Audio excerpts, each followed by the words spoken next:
শুভ দুপুর। গরমে আপনারা কেমন আছেন আগে জানি। আমি তো আছি মোটামুটি, কোনো রকম চলছি। আশা করি আপনারাও ভালো আছেন। আজকে কি রান্না করেছি, 1 2 3 খেপে রান্না করেছি। 1 খেপ রান্না করে শুয়ে পড়লাম, আবার উঠলাম, এত ঘামছি, আবার একটু গায়ে জল ঢেলে এসে আবার রান্না করলাম। এই করে করে 2 3 খেপে আজ রান্না করেছি। কি রান্না করেছি দেখ, এই যে ভাত, আচ্ছা শাক ভাজা, এটা হচ্ছে কলমি শাক ভাজা রসুন পেঁয়াজ দিয়ে। সকালে পেঁপের তরকারি করেছিলাম মটর ডাল দিয়ে। আপনারা কোনো জানেন মটর ডাল দিয়ে মানে ছোলার বদলে মটর ডাল ভিজিয়ে রেখেছিলাম, মটর ডাল দিয়ে পেঁপের তরকারি। দেখুন কি সুন্দর মাখা মাখা তরকারি করেছিলাম, 1 বাটি। আমি তো সুগারের রুগী, আমি তরকারিটাই বেশি খাই।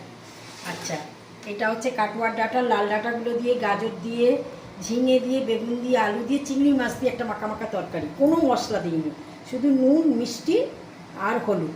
এতে কি সুন্দর টেস্ট হয়েছে। আচ্ছা, এটা হচ্ছে মুগ ডাল। মসুর ডাল না, মুগ ডাল। মুগ ডালে কিচ্ছু দিইনি, শুদ্ধ মুগ ডাল, কাঁচা মুগ ডাল, শুধু জিরে ফোড়ন, শুকনো লঙ্কা, তেজপাতা ফোড়ন। আর এটা হচ্ছে পাবদা মাছের কাঁচকলা আলু দিয়ে ঝোল। একটা রুই মাছের পিস ছিল, দিয়ে দিয়েছি রান্না করে। আর এতে আমার এই টক দই। কাল তো টক দই কেউ খায়নি, মানে একটুখানি খেয়েছিল বাবার মেয়েটা দুপুরবেলা। টক দই দেখালাম।